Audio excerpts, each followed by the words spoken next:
Momento de empezar en serio. Allá vamos, Clara. El tarado es el de los mensajes. Sigue molestándola. ¿Y tú cómo sabes eso?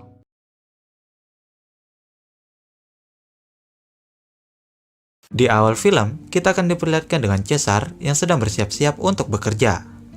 Cesar adalah pria kesepian berumur 35 tahun yang kesehariannya hanya menjaga dan melayani setiap penghuni apartemen, di mana dia menyukai salah satu penghuni apartemen yang bernama Clara, si gadis muda yang wajah dan lekuk tubuhnya begitu menggoda para kaum pria yang haus kasih sayang.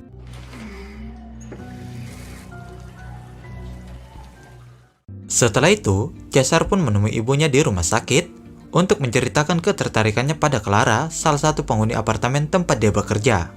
Namun ibunya terlihat tidak menyukai apa yang Cesar ceritakan. Di sini belum dijelaskan apa penyebab ibunya tidak suka ketika Cesar bercerita tentang Clara.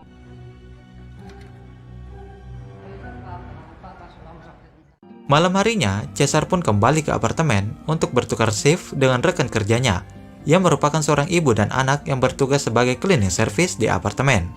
Lalu, Cesar pun kembali ke kamarnya untuk membersihkan badan, dan menyelinap masuk ke apartemen Clara. Setelah itu, Cesar ini membius Clara ketika dia tertidur untuk nantinya digosok secara diam-diam. Terlihat dia sangat terobsesi dengan Clara, sampai-sampai dia menyuntikkan serum alergi ke makeup Clara agar Clara bisa tetap di rumah. Dengan begitu, dia bisa terus bertemu dengan Clara.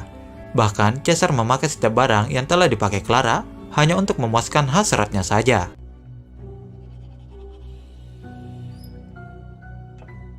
Namun, ketika Cesar keluar dari apartemen, ada seorang anak perempuan bernama Nadia yang memergokinya. Cesar pun memohon kepadanya agar jangan memberitahu kepada siapapun atas aksi bejatnya itu. Dan sebagai imbalan penutup mulut, Nadia meminta Cesar membelikan sebuah DVD pergenjotan.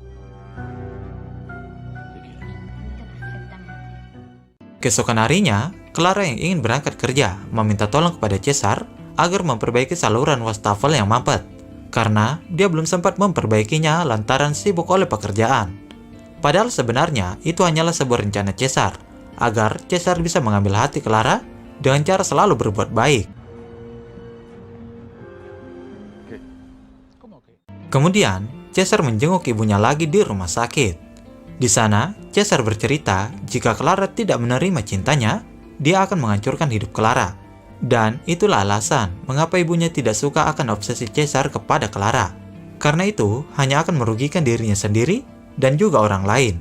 Namun Cesar tidak tahu maksud dari ibunya, sebab ibunya hanya bisa terdiam karena penyakit yang dia derita.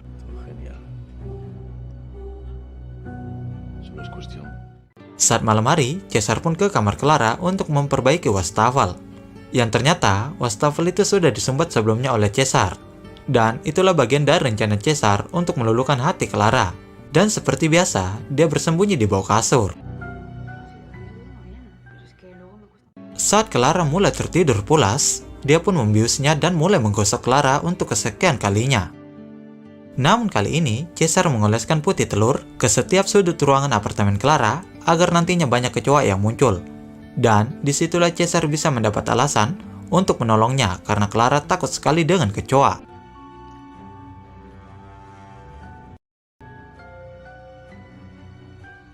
Besoknya, ketika Clara terbangun, dia terkejut melihat banyaknya kecoa yang ada di setiap sudut apartemen. Lalu Clara meminta bantuan kepada Cesar untuk mengambil tas dan juga baju, serta menyuruh Cesar membersihkan kecoa di apartemen.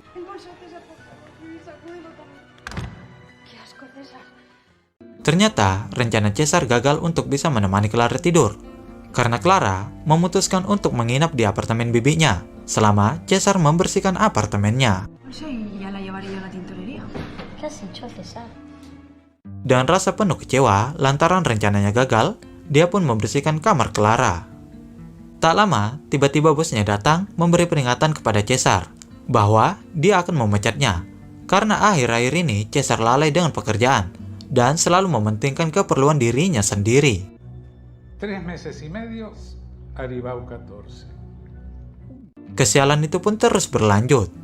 Cesar yang sedang bekerja secara mengejutkan dihampiri oleh polisi, lantaran Clara melaporkan bahwa ada orang yang menerornya lewat surat dan juga SMS. Namun Caesar yang licik itu menuduh rekan kerjanya, yaitu ibu dan anak yang menjadi cleaning service di apartemen, dan memberikan beberapa bukti dan keterangan palsu yang sebelumnya sudah direncanakan oleh Caesar.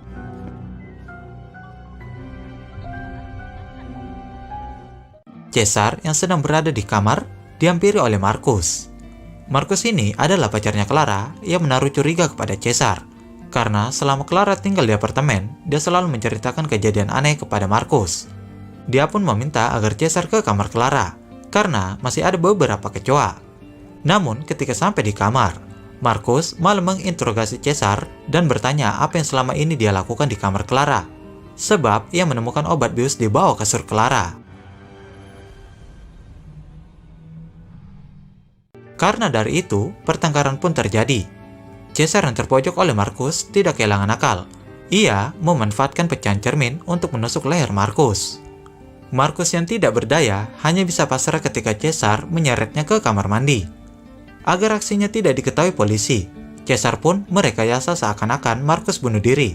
Setelah itu, membersihkan apartemen agar polisi tidak curiga.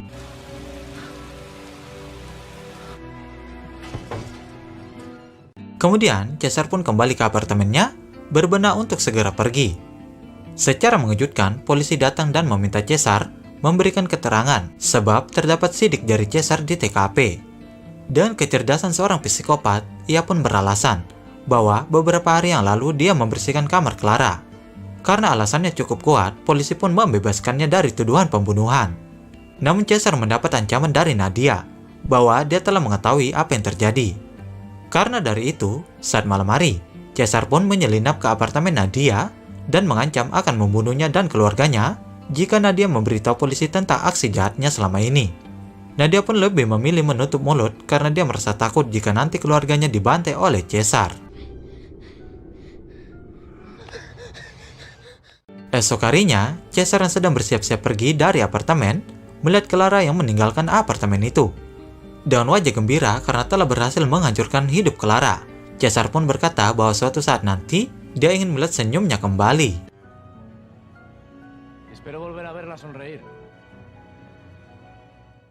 Scene pun berpindah beberapa bulan kemudian. Clara sudah melahirkan anak yang dikandungnya. Secara tiba-tiba, dia pun mendapat sebuah surat yang bertuliskan pengakuan dari Caesar atas apa yang dilakukan selama ini kepada Clara. Bahkan, yang buat Clara makin terkejut. Ternyata anak yang dikandung selama ini bukan anak Marcus, melainkan anak dari Caesar. Dan sesuai janjinya, dia akan datang untuk melihat senyuman dari Clara dan juga anak dari hasil pergosokannya selama ini. Kemudian, film pun tamat.